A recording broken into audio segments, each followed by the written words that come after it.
मेरा नाम कोमल है। मैं एक ब्यूटी पार्लर में काम किया करती थी। रोज़ एक लड़का मेरे पार्लर में आकर वेटिंग एरिया में बैठकर डायरी लिखा करता था। मैं बड़ी हैरान होती थी। वो रोज़ वहाँ बैठकर मुझे घूर घूर कर देखता था। मैं उसकी शिकायत किसी से कर भी नहीं सकती थी, क्योंकि वो सिर्फ मुझे देखता था, कुछ कहता या फिर कोई ऐसी हरकत नहीं करता था जिसकी वजह से मुझे कोई प्रॉब्लम हो। एक दिन वो अपनी डायरी छोड़कर चला गया, तो मैंने उसकी डायरी उठा ली और जब घर आकर मैंने उसकी डायरी पढ़ी तो मेरे पैरों तले से ज़मीन निकल गई, क्योंकि वो लड़का कोई और नहीं बल्कि मैं बचपन से ही अपनी नानी के घर रहती थी। मैंने अपने माता पिता को कभी नहीं देखा था। सब कहते हैं कि जब मैं 1 साल की थी तब उनकी एक एक्सीडेंट की वजह से मौत हो गई थी, लेकिन मैं किसी वजह से बच गई थी। तब मेरे नाना नानी मुझे अपने घर लेकर आ गए थे। मैं उनके घर पर ही उनके साथ रहती थी। उन्होंने मुझे पाल पोस कर बड़ा कर दिया था, लेकिन एक एक करके मेरे नाना और नानी की भी मौत हो गई। मैं 4 साल की थी। उसके बाद मेरी जिम्मेदारी मेरे मामा ने उठा ली। वहाँ पर मेरी भाभी का भाई भी रहता था। मेरी भाभी अपने 6 साल के भाई को दहेज में लेकर आई थी। मेरे 4 साल के होने के बाद मेरी जिम्मेदारी मेरे मामा मामी ने उठा ली थी। दिन इसी तरह से गुजरते चले गए। मामी के भाई के साथ मेरी दोस्ती अच्छी हो गई थी। सुना था कि मामी के माता पिता इस दुनिया में नहीं हैं। जब उनकी शादी मामा के साथ हुई तो वो अपने साथ अपने भाई को लेकर आ गई थी और मेरे मामा ने उसको पालने की जिम्मेदारी उठाई थी। मेरी मामी की उम्र ज़्यादा नहीं थी, वो सिर्फ 17 साल की थी। मेरे मामा ने मामी को बेसहारा होने के डर से एक्सेप्ट कर लिया था। उन्हें लगा कि वो उनको सहारा दे सकते थे, क्योंकि उनके माता पिता इस दुनिया में नहीं है। मेरी मामी ने मेरी परवरिश तो की, लेकिन मुझ में और अपने भाई में बहुत फ़र्क करती थी। वो हमेशा अपने भाई को अपनी औलाद की तरह प्यार करती और मेरे साथ दुश्मनों के जैसा बिहेव करती थी। मैंने कभी मोहब्बत जैसी कोई चीज़ नहीं देखी थी।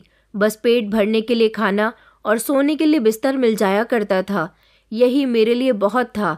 मैं 7 साल की हो चुकी थी और मेरी मामी मुझसे नौकरों की तरह काम करवाती थी।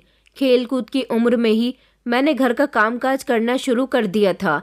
झाड़ू पोछा, बर्तन, खाना बनाना सब कुछ मैं करने लगी थी और इसके अलावा मामी जो भी मुझसे काम कहती वो सब काम मुझे करने पड़ते थे।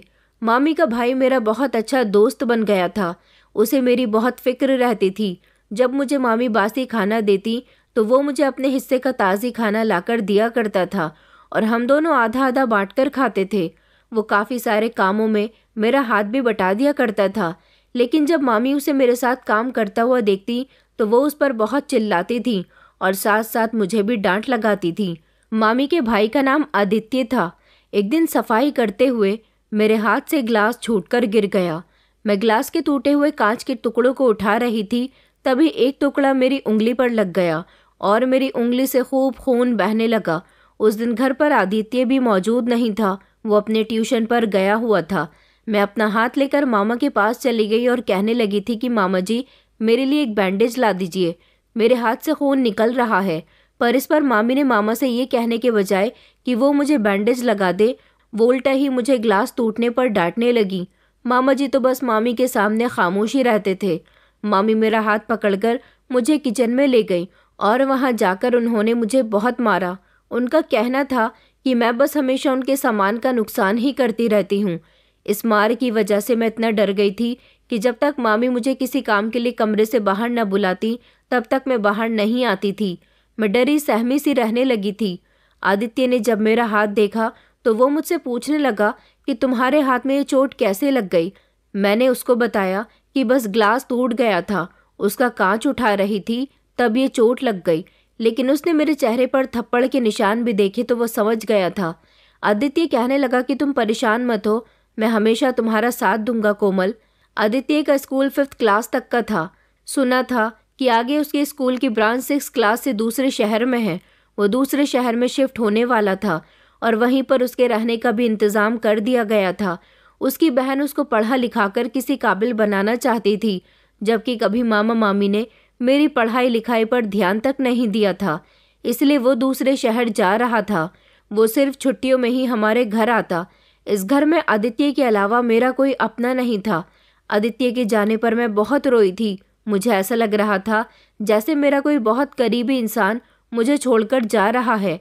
आदित्य ने मुझसे वादा किया था कि वह स्कूल की छुट्टियों पर मुझसे मिलने के लिए ज़रूर आया करेगा और मुझे कभी नहीं भूलेगा।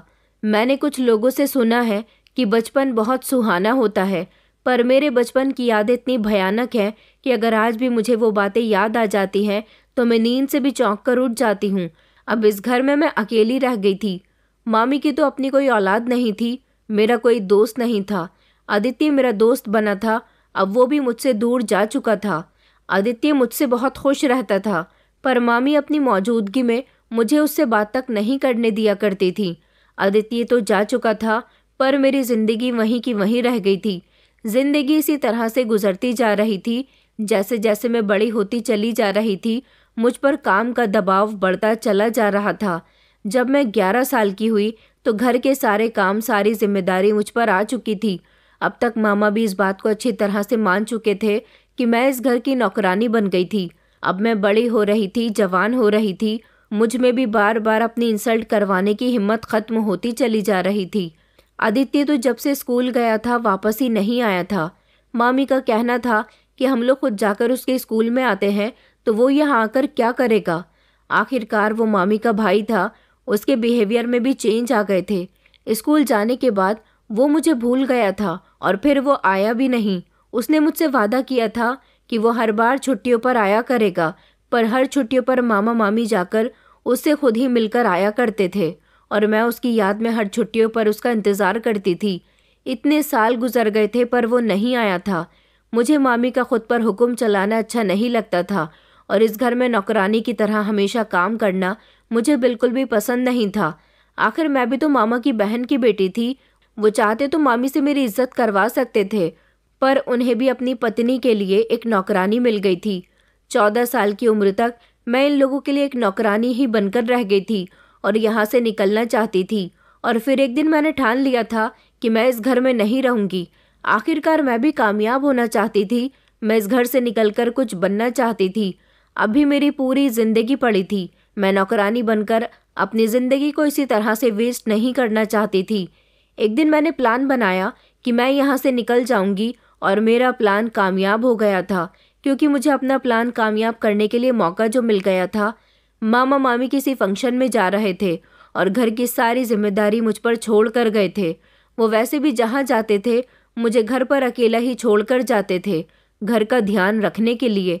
लेकिन आज मैंने सोच लिया था कि मैं इस घर को छोड़कर हमेशा हमेशा के लिए चली जाऊंगी।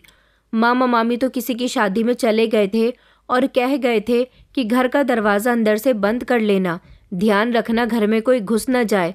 मैं इन लोगों से तंग आ चुकी थी और आज ही मुझे बहुत अच्छा मौका मिला था कि मैं इन सब से आज़ादी हासिल कर सकूं। तो मैंने घर का दरवाज़ा खोला और दरवाजे को ताला लगाकर चाबी मैंने गेट की साइड पर ही रख दी थी। जब मैंने आँख खोली थी तब मैंने खुद को इस घर में ही पाया था, क्योंकि मुझे इस घर में मेरे नाना नानी लेकर आए थे और उन लोगों ने मुझे बहुत प्यार दिया था। जब वो लोग मुझे छोड़कर चले गए तो मैं मामा मामी के सहारे पर रह गई और इन लोगों ने मेरी ज़िंदगी को दुश्वार करके रख दिया। मुझे अब आज़ादी चाहिए थी। मेरी आंखों में आंसू थे और नाना नानी की बहुत याद आ रही थी। मैं ताला लगाकर चाबी साइड पर रखकर आगे बढ़ गई और पीछे पलटकर घर को नहीं देखा। ये घर छोड़ते हुए मुझे बहुत तकलीफ हो रही थी, मगर इस घर से कभी मुझे इज्जत नहीं मिल पाई थी, प्यार नहीं मिल पाया था, जिसकी मैं हमेशा तलबगार थी। अगर आज मैं यहाँ से नहीं गई तो ज़िंदगी भर यहाँ रहकर तकलीफ भरी ज़िंदगी गुजारती रहूँगी। वहाँ से निकलकर मैं सीधी स्टेशन पर चली गई थी। पता नहीं कौन सी ट्रेन में बैठ गई थी और कहाँ जाकर उतर गई थी। मैं जगह के नाम भी नहीं जानती थी, क्योंकि मैं घर से कभी निकली ही नहीं थी।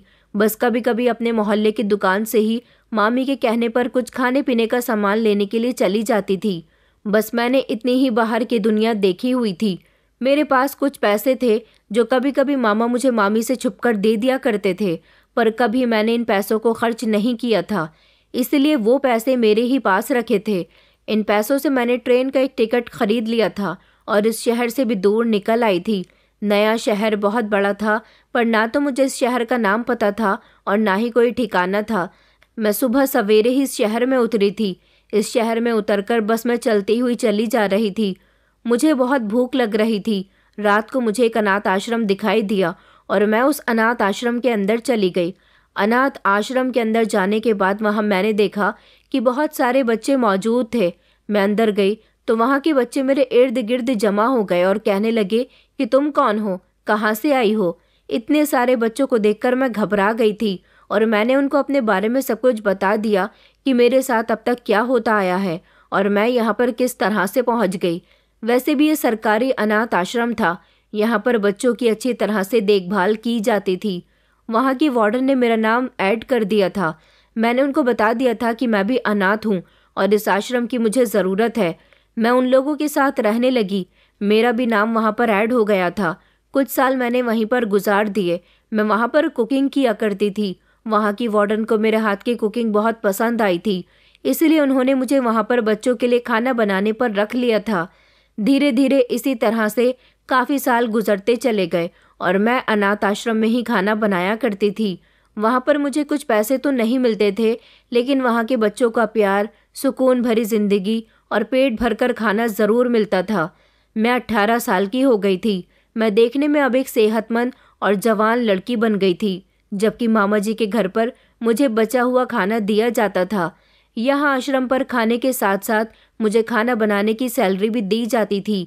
यहाँ पर मैं इन बच्चों के साथ बहुत खुश थी, क्योंकि यहाँ पर मुझे आज़ादी मिली हुई थी। तभी तो मेरे इतने साल यहाँ पर हंसी खुशी किस तरह से गुजर गए, मुझे कुछ पता ही नहीं चला। मैंने दिल लगाकर यहाँ के आश्रम को संभाला हुआ था, लेकिन आखिर मैं कब तक इस आश्रम में काम कर सकती थी। मुझे अपना भी कुछ अलग से बिजनेस करना था, क्योंकि मेरा इस दुनिया में कोई नहीं था। मैंने आश्रम की वार्डन से बात की और कहा कि मुझे कोई नौकरी दिलवा दो। वार्डन ने कहा कि बेटा, तुम्हारे हाथ में कोई हुनर नहीं है, मैं तुम्हें कैसे कोई नौकरी दिलवा सकती हूँ। हाँ, तुम इतना ज़रूर कर सकती हो कि तुम कोई काम सीख लो। इसके बाद अगर तुम वो काम करना स्टार्ट करोगी तो अच्छा कमा लिया करोगी। वार्डन ने बिल्कुल ठीक कहा था। मुझे तो खाना बनाने के अलावा कुछ भी नहीं आता था, लेकिन मुझे ब्यूटी पार्लर का काम करने का बड़ा शौक था। मैंने सोचा कि मैं ब्यूटी पार्लर का काम सीख लेती हूँ, इसलिए मैंने ब्यूटिशियन का कोर्स करने की ठान ली थी। एक पार्लर में मैं ब्यूटी पार्लर का काम सीखने जाने लगी थी। साथ ही साथ मैं अनाथ आश्रम में बच्चों का खाना भी बनाया करती थी और दोपहर को 2-3 घंटे के लिए पार्लर में पार्लर का काम सीखने जाती थी। एक दिन जब मैं अनाथ आश्रम आई तो वहाँ की वार्डन ने मुझे देखते ही गले लगा लिया। उन्होंने कहा कि मैंने अपने बेटे के लिए तुम्हें पसंद कर लिया है। वार्डन की ये बात सुनकर तो मेरे होश उड़ गए थे। उन्होंने कहा कि मेरा इस दुनिया में मेरे बेटे के अलावा कोई नहीं है। मैं यहाँ पर इतने सालों से नौकरी कर रही हूँ। मैंने जब तुम्हें पहली बार देखा था तभी तुम मुझे पसंद आ गई थी और मैंने अपने दिल में ठान लिया था कि मैं अपने बेटे के लिए तुम्हारे जैसी ही सीधी सादी और सिंपल लड़की को बहू बनाकर लाऊंगी। उन्होंने मुझसे कहा कि क्या तुम मेरी बहू बनना चाहोगी। मैंने जब आश्रम के बाकी लोगों की तरफ देखा तो उन्होंने भी मुझे हाँ में सर हिलाने के लिए कहा। मेरी समझ नहीं आ रहा था कि मैं क्या करूं। मैं तो अचानक चौंक गई थी कि वार्डन ये कैसी बातें कर रही थी। उन्होंने कहा कि मेरा बेटा पढ़ाई पूरी करके आ गया है, अब मैं उसकी शादी करना चाहती हूँ और अभी ये सही वक्त है तुमसे तुम्हारी मर्जी पूछने का। मैंने बिना कुछ सोचे समझे हाँ कर दिया। वार्डन के बेटे को मैंने पहले से ही देखा हुआ था, क्योंकि 1-2 बार वो अपनी माँ से मिलने के लिए यहाँ पर आया था। वो बहुत पढ़ा लिखा था, जबकि मैं पढ़ी लिखी नहीं थी, लेकिन हाँ मैं खूबसूरत थी। बस वो मेरी खूबसूरती पर फिदा हो गया था और वार्डन का कहना था कि मैं भी तुम्हारी समझदारी और खूबसूरती देखते हुए तुम्हें अपने घर की बहू बनाना चाहती हूँ। फिलहाल मैंने शादी के लिए हाँ कर दी थी और मेरी वार्डन के बेटे के साथ शादी हो गई थी। वार्डन के बेटे का नाम अनुज था। अनुज एक अच्छा पति साबित हुआ था और मुझसे बहुत प्यार करता था और वार्डन भी बहुत अच्छी थी। उनका बिहेवियर बिल्कुल भी मेरी सास वाला नहीं था। वो हमेशा मुझे मेरी माँ जितना प्यार किया करती थी। मैंने तो कभी अपने माँ के प्यार को महसूस नहीं किया था, क्योंकि कभी मैंने अपनी माँ को देखा ही नहीं था। लेकिन वार्डन मुझसे बहुत प्यार किया करती थी। मैं अपनी सास की बहुत सेवा करती थी, लेकिन अब उनकी तबीयत खराब रहने लगी थी। वो अब काफ़ी बूढ़ी हो गई थी, इसलिए अब उन्होंने वार्डन की नौकरी छोड़ दी थी और वो घर में ही रहकर आराम किया करती थी। मैंने भी अब पार्लर का काम सीखना छोड़ दिया था।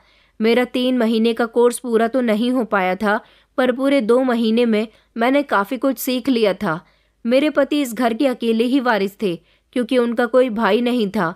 मेरे पति जब भी काम से घर वापस आते तो मेरे लिए कुछ न कुछ लेकर आते थे। एक दिन अचानक मेरे पति का एक्सीडेंट हो गया और उनकी टांग टूट गई, जिस वजह से वो बेचारे चल फिर नहीं सकते थे। अब उन्होंने ऑफिस जाना बंद कर दिया था और मेरी सास भी बीमार रहती थी। अब हमारे घर पर बहुत परेशानियां आने लगी थी और मैंने सोच लिया था कि अब ऐसे हाथ पर हाथ रखकर नहीं बैठा जा सकता। घर के हाल दिन ब दिन बिगड़ते चले जा रहे थे क्योंकि घर का कमाने वाला ही बैठ गया था। मेरी सास की पेंशन आती थी जिससे महीने का गुजर बसर हो रहा था, लेकिन ऐसे कब तक चलता? मुझे भी तो कुछ करना था। मेरी सास और पति की दवाइयों का इतना ज़्यादा खर्चा था कि सारे के सारे पैसे तो इन लोगों की दवाइयों में ही ख़त्म हो जाते थे, जिसके बाद और भी बहुत सारे खर्चे होते थे और कुछ जुड़ भी नहीं पाता था। मैंने सोचा कि मुझे ब्यूटी पार्लर में नौकरी कर लेनी चाहिए क्योंकि मुझसे और कोई काम नहीं आता था और मैं पढ़ी लिखी भी नहीं थी। ब्यूटिशियन का कोर्स मैंने किया था, इसलिए छोटी मोटी नौकरी तो मुझे आसानी से मिल जानी थी। मेरी सास ने मुझे बहुत रोका।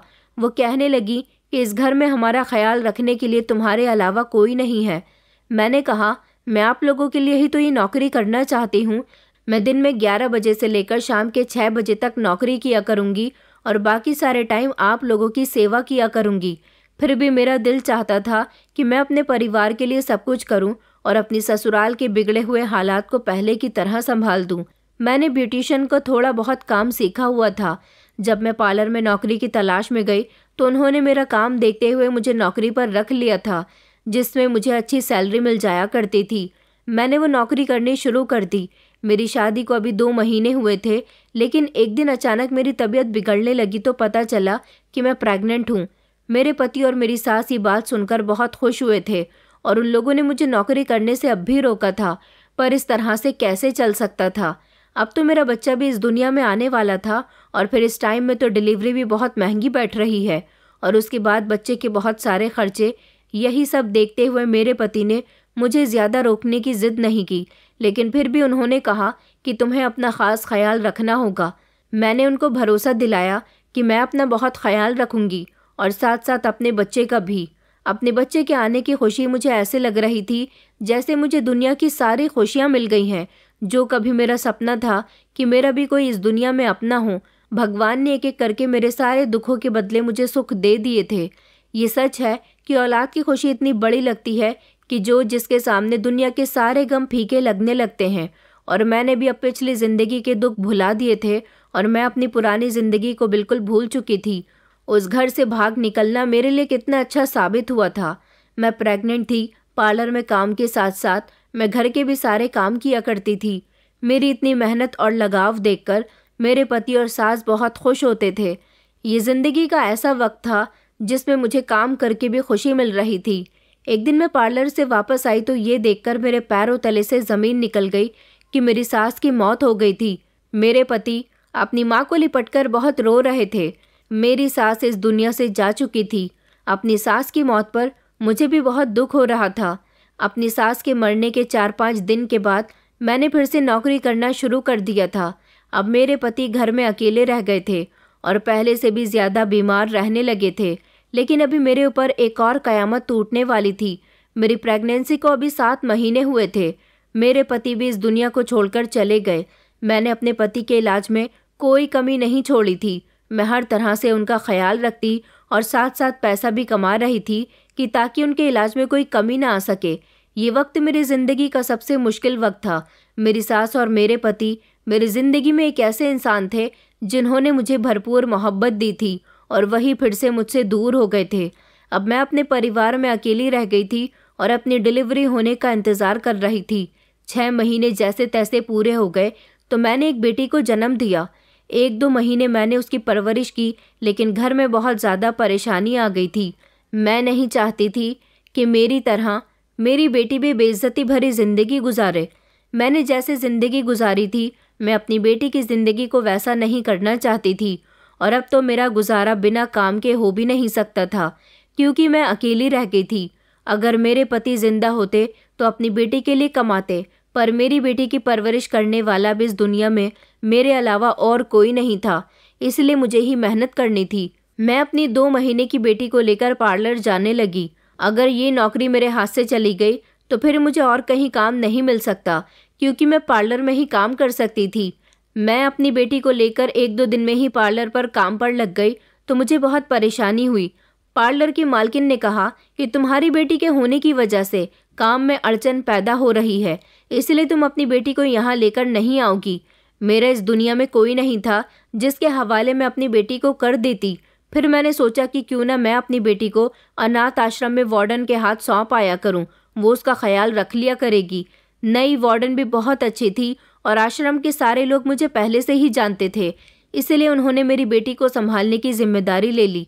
दिन में वो मेरी बेटी को संभालते और जैसे ही मैं पार्लर से फ्री होती अपनी बेटी को लेकर घर आ जाती थी। मेरा दिल अपनी बेटी पर ही अटका रहता था। अब मैं अपनी बेटी को आश्रम छोड़कर ही पार्लर में काम करने जाने लगी थी। मैं काफ़ी दिनों से नोटिस कर रही थी कि एक लड़का वेटिंग एरिया में बैठा हुआ होता था और उसके हाथ में एक डायरी और पेन भी मौजूद होता। वो शायद उस डायरी पर कुछ लिख रहा होता था। ऐसा सिर्फ एक दिन नहीं बल्कि काफ़ी दिनों से हो रहा था। वो लड़का रोज़ आते जाते मुझे घूर घूर कर देखता था। मैं उसके खिलाफ कोई एक्शन भी तो नहीं ले सकती थी, क्योंकि वो सिर्फ मुझे देखता था, कोई ऐसी हरकत नहीं करता था जिसकी वजह से मैं उसकी शिकायत पार्लर में किसी से कर देती। रोज़ाना आते जाते वो लड़का मुझे घूर घूर कर देखता रहता था। मुझे उसका घूरना बहुत अजीब लगता था, क्योंकि वो बिना पल के झपकाए मुझे देखता रहता था। मेरी बेटी के पैदा होने के बाद जब से मैं यहाँ दोबारा से नौकरी पर आई थी, तभी से मैं इस लड़के को यहाँ पर देख रही थी। इससे पहले तो कभी मैंने इस लड़के को यहाँ नहीं देखा था। काम करते हुए बार बार मेरा ध्यान उस लड़के की तरफ ही जाता था। न जाने वो लड़का कौन था। पार्लर में जबकि काफ़ी सारी लड़कियां काम करती थी, लेकिन वो सिर्फ मुझे ही घूर घूर कर देखता था। इस बात के बारे में मैंने पार्लर की लड़कियों से पूछा तो वो कहने लगी कि हम भी नहीं जानते कि वो लड़का कौन है, लेकिन वो तो सिर्फ अपनी डायरी में ही बिजी रहता है, कभी हमें नज़र उठाकर भी नहीं देखता। लेकिन ना जाने क्यों वो सिर्फ मुझे ही नज़र उठाकर देखता और घूरता भी रहता था। काफ़ी दिनों से लगातार ये सब कुछ चल रहा था। वो लड़का हर दिन मुझे आते जाते देखकर घूरता रहता, पर जब मैं उसे छुपकर देखती तो वो अपनी डायरी पर कुछ लिख रहा होता था। अब हर दिन ऐसा ही होता था। वो मुझे देखता और देखते ही डायरी में कुछ न कुछ लिखने बैठ जाता था। मुझे समझ नहीं आता था कि वो अपनी डायरी में रोज़ ही क्या लिखता होगा। मैं तो पढ़ी लिखी भी नहीं थी, इसलिए कभी अगर उसकी डायरी मेरे हाथ लग जाए तो फिर मैं कैसे पता लगा सकूंगी कि वो अपनी डायरी में क्या लिखता है। अब वो लड़का किसी दिन पार्लर के वेटिंग एरिया में बैठा होता तो किसी दिन नहीं बैठा होता था। अब जिस दिन वो लड़का मुझे पार्लर के वेटिंग एरिया में बैठा हुआ दिखाई नहीं देता तो मुझे उसका इंतज़ार और फिक्र लगी रहती थी कि न जाने आज वो यहाँ पर बैठा क्यों नहीं है। फिर मैं खुद ही परेशान हो जाती कि मुझे क्यों एक अनजान लड़के के न आने से इतनी फिक्र होने लगी है। पर इसमें मेरा कोई कसूर नहीं था। वो लड़का था ही इतना अजीब, जिसने मेरा ध्यान अपनी तरफ खींच लिया था कि जैसे वो मुझसे कुछ कहना चाहता हो। न जाने ऐसा क्या काम होगा जो वो लड़का यहाँ पर नहीं आ रहा। इधर मुझे हमेशा अपनी बेटी की फिक्र लगी रहती थी। एक दिन जब मैं पार्लर से घर जा रही थी तो मैंने देखा कि वो लड़का जिस सीट पर बैठा था वहाँ पर वो लड़का तो मौजूद नहीं था, पर उसकी डायरी वहीं पर मौजूद थी। मैंने इधर उधर देखा तो वो मुझे कहीं नज़र नहीं आया। मैंने उसकी डायरी उठा ली और मैं उसे लेकर अपने घर आ गई। मैंने डायरी को पढ़ने की कोशिश की, पर मेरी कुछ भी समझ नहीं आया, क्योंकि मैं पढ़ी लिखी नहीं थी। मैंने सोच लिया था कि मैं इस डायरी के बारे में जानकर ही रहूँगी कि इसमें क्या लिखा हुआ है। इसलिए मैंने ठान लिया कि कल जब मैं पार्लर से छुट्टी पर घर जाते टाइम अपनी बेटी को लेने के लिए जाऊंगी, तब वार्डन से कहूँगी कि वो मुझे डायरी पढ़कर सुना दे। मैंने जब वार्डन को डायरी पढ़ने के लिए दी और उन्होंने मुझे पढ़कर सुनाई तो मेरे होश उड़ गए थे। ये सब कुछ क्या हो रहा था और इसमें क्या लिखा हुआ है? उस डायरी में काफ़ी कुछ लिखा हुआ था, लेकिन मैं अपनी इस कहानी में आपको उस डायरी के सारे पन्नों की दास्तां तो नहीं सुना सकती, पर जो कुछ मेरे लिए लिखा हुआ था वो ज़रूर बता सकती हूँ। उस लड़की ने आखिर मेरे बारे में ऐसा क्यों लिखा था? आखिर इसका मेरे साथ ऐसा कौन सा ताल्लुक था? मेरे तो कोई आगे था ना ही कोई पीछे था। फिर किस तरह से मुझ पर यह कयामत टूट पड़ी थी? मेरे होश उड़ गए और मैं डायरी और अपनी बेटी को लेकर अनाथ आश्रम से अपनी आंखों में आंसू लिए हुए अपने घर को वापस आ गई थी। बार बार मेरे दिमाग में इस डायरी में लिखी हुई बातें घूम रही थी। उस डायरी में मेरे नाम के साथ लिखा हुआ था कि इस पार्लर में जो लड़की काम करती है उसका नाम कोमल है। इस लड़की ने मेरी ज़िंदगी बर्बाद कर दी थी। मैं तुम्हें हमेशा याद करता हूँ और तुम मुझे एक दिन छोड़कर चली गई थी। आखिरकार ये लड़का कौन था? अपने पति के अलावा मैंने कभी किसी लड़के की तरफ नज़र उठाकर देखा तक नहीं था। फिर ये लड़का इतने कॉन्फिडेंस के साथ कैसे कह सकता था कि मैंने इसे धोखा दिया और मैं इसको छोड़कर चली गई थी। मेरे दिमाग में बस यही सब कुछ घूम रहा था और समझ नहीं आ रहा था कि ये लड़का ऐसी बातें क्यों कर रहा है। और ये तो पक्का था कि इसने मेरे बारे में ही लिखा था, क्योंकि मेरा नाम ही कोमल था और मैं ही उस पार्लर में काम करती थी। मैं परेशान हो गई थी और अब मुझे इस लड़के की तलाश थी कि आखिर उसने मेरे बारे में डायरी में ये सब कुछ क्यों लिखा हुआ था। आखिर वो क्या चाहता था? क्या वो मुझे पहले से जानता था? मगर मैंने उसे जब से देखा था मुझे तो कहीं से कहीं तक नहीं लगा कि मैं उसको जानती हूँ। इस बारे में सोच सोच कर मेरा चैन और सुकून बिल्कुल ख़त्म हो गया था। बस मुझे हमेशा इस लड़के की ही तलाश रहती थी। वो लड़का अपनी डायरी छोड़कर जा चुका था। मुझे लगा था कि शायद वो अपनी डायरी वहाँ पर छोड़कर चला गया है या फिर भूल गया है, तो ज़रूर वो अपनी डायरी लेने के लिए पार्लर के वेटिंग एरिया में आएगा। मैं रोज़ उसका इंतज़ार करती थी कि वो ज़रूर अपनी डायरी लेने के लिए आएगा, पर मुझे तो वो कहीं नज़र नहीं आता था। इसी तरह से लगभग 1 महीना हो गया था और उसकी डायरी मेरे पास ही रखी हुई थी। वो अपनी डायरी की तलाश के लिए आया ही नहीं था। अब मैंने उस लड़की की तलाश करनी छोड़ दी थी और मैं यही सोच रही थी कि एक न एक दिन वो मुझे ज़रूर मिल जाएगा। मिलते ही मैं उससे ज़रूर सवाल करूँगी कि तुम कौन हो और तुमने अपनी डायरी में मेरे बारे में ये सब कुछ क्यों लिखा हुआ है। फिर कई महीनों के इंतज़ार और तलाश के बाद एक दिन वो लड़का मुझे पार्लर के बाहर खड़े हुए दिखाई दे गया था। मैंने उसे देखते ही पहचान लिया था। मैं पार्लर ऑटो में जाती थी। मैं ऑटो से उतरी ही थी, तभी मेरी नज़र पार्लर के दरवाजे पर खड़े हुए उस लड़के पर चली गई थी। उसके करीब जाने के लिए जल्दी से मैंने ऑटो वाले को पैसे दिए और मैं पार्लर की तरफ जाने लगी। शायद उस लड़के ने मुझे देख लिया था। मुझे देखते ही वो लड़का फ़ौरन पार्लर के अंदर घुसा और सीढ़ियाँ चलकर ऊपर की तरफ जाने लगा। मैं जल्दी से भागकर ऊपर की तरफ गई और जहाँ पर सीढ़ियाँ ख़त्म हो गई थी वहाँ पर वो रुक गया और नज़र झुकाकर खड़ा हो गया। मैं जल्दी से उसके करीब गई और मैंने उससे कहा कि अब तुम्हें भागने की कोई ज़रूरत नहीं है, और कहा कि आज तुम्हें बताना ही होगा कि तुमने अपनी डायरी में मेरे बारे में ये सब कुछ क्यों लिखा है, कि मैं तुम्हें धोखा देकर तुम्हें छोड़कर आ गई थी। आखिर तुम कौन हो?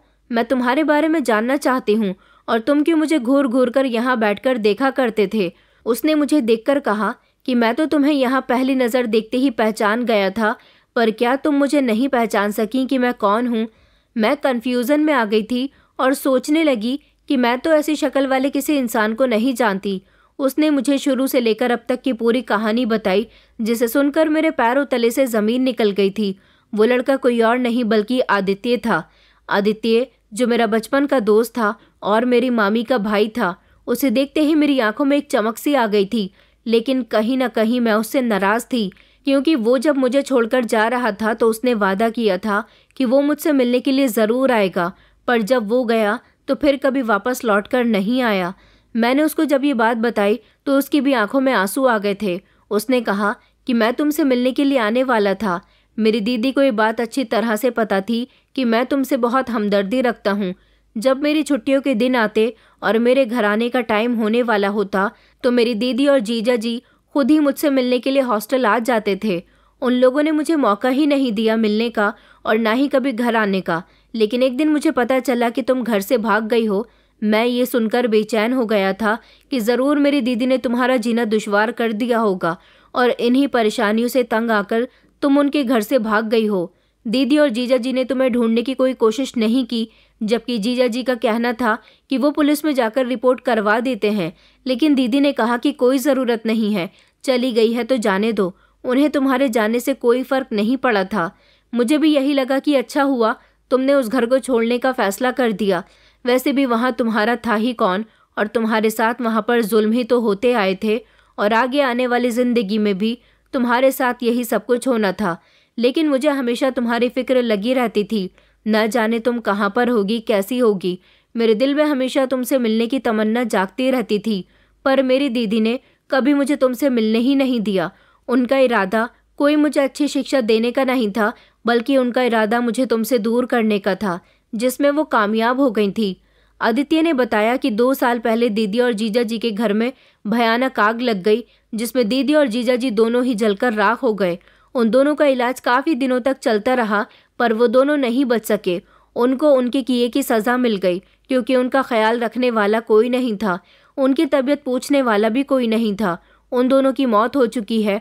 और जब मैं इस शहर में नौकरी करने के लिए आया और मैंने पहली बार जब तुम्हें यहाँ पर इस पार्लर में काम करते हुए देखा तो मैं तुम्हें पहचान गया था कि तुम ही कोमल हो, क्योंकि तुम बचपन में भी इतनी प्यारी थी और आज भी इतनी ही प्यारी हो। मैंने कहा, पर तुम बहुत बदल गए हो, तुम अब पहले से भी ज़्यादा स्मार्ट हो गए हो। आदित्य ने कहा, तभी तो तुम मुझे नहीं पहचान सकी।